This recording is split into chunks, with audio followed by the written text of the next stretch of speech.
Okay, so we're talking about the uncertainty point, or the point of uncertainty. I refer to it in both ways. In my CMA, when I'm talking to the sellers, I like to call it the point of uncertainty.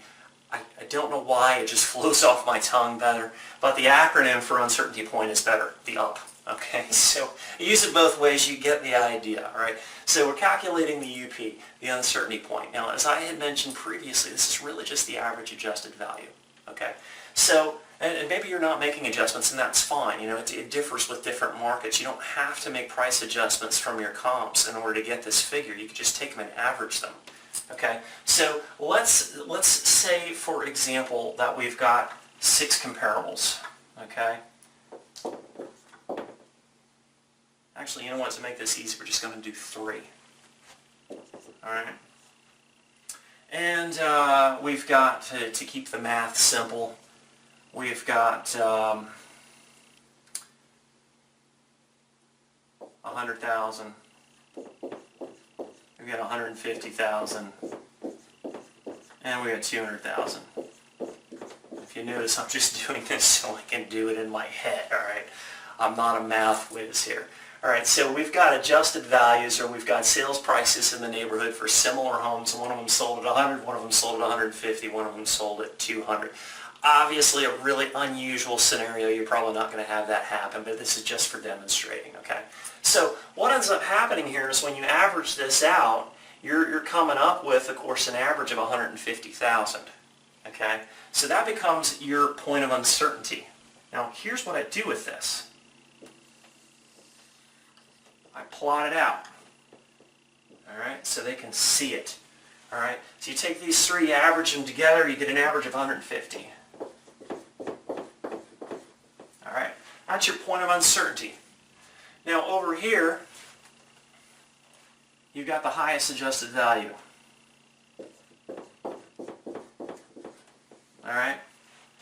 This is the highest adjusted value also represents the lowest chance of them getting it. Okay? So I just loosely call that a 1% chance of getting that because, you know, in this scenario, of course, the bulk of the prices happen below that highest point. Now on the other end of the spectrum, we've got your fire sale pricing. And again, very extreme circumstance. You're not going to find this, but for the purposes of easy math. On this side, you got the vast majority of the sales happened above that price. So down here, we've got, you know, approximating 99% chance of selling it at or above that price. Okay, so that's your highest likelihood of getting. Now, right here in the midpoint, we basically, it's a 50-50 flip of a coin. Half of your sales happen above and half happen below. Now when we know that the buyers are watching the market for anywhere between 6 and 18 months prior to the time of sale, and they start looking at these houses that are priced somewhere in the middle, they just can't tell.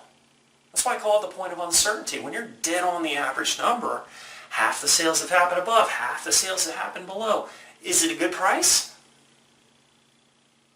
Based on what the buyers have looked at, maybe, maybe not. And what ends up happening is when people can't tell for sure, the uncertainty causes them to sit on the fence. Uncertainty causes inaction when we need them to act. Okay? So what we find is that the buyers start acting as we start moving away from the point of uncertainty towards the point of highest certainty. Okay? I love to make my price recommendations somewhere around the neighborhood of about 75%. Okay? If 75% of the sales have happened above this price point, then a 75% chance, the buyer's looking at this and they go, well, there's a 75% chance that I can't do better than this. Let's jump. All right? Now, if all the buyers have that reaction at the same time, they all show up at the same time, what happens? Well, can't guarantee it, but if you're going to get a multi-bid situation, it's going to be in a situation like that. Okay? But by using this midpoint number, okay, as the point of uncertainty, and you refer to it that way, the sellers start looking at this and going, geez, that makes a lot of sense.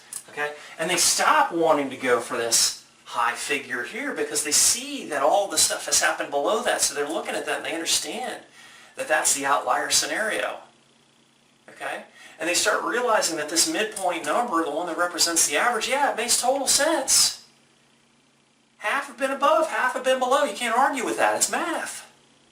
I can understand that's a point of uncertainty. They absolutely see it. You wouldn't think that they would. You would think that they want to go for this high number all the time, but when you present it this way, they look at it and they go, geez, that makes a lot of sense. And they start acting accordingly, particularly if you've gone through the qualifying process and you know when you've done your math that they can actually sell for this midpoint number. And you shouldn't really be presenting if you don't know already that they can move based on the numbers that you're going to present. Okay, so when you start looking at it this way, you start presenting it this way with the midpoint as the point of uncertainty, okay, you stop having to fight that battle over this high figure here. The sellers go, well, geez, my neighbors down the street got 200 for their house. I want 200 as well. Well, based on what's been going on in the market, that's an outside scenario. You can see it all right here. Okay? So we start presenting in terms of the point of uncertainty, and it starts making a lot more sense. Now again, you're going to have to redo this because I didn't want to bring out a calculator, okay? You're going to have to redo these figures with something a little bit more sensible, okay? So maybe this figure right here is 300,000, and maybe this figure right here is 295, and maybe this figure right here is 285. Okay, so when you start tightening that up, it's easy to see that it's quite a bit, it's quite a bit easier for the sellers to swallow. Of course, with there being $50,000 gaps here, you're not going to quite get the same reaction. But if those gaps are shrunk up to where maybe they're 10,000 or 15,000, oh, absolutely, absolutely, they see it. It's clear as day. They can't miss it. Okay, so that's the point of uncertainty and how to present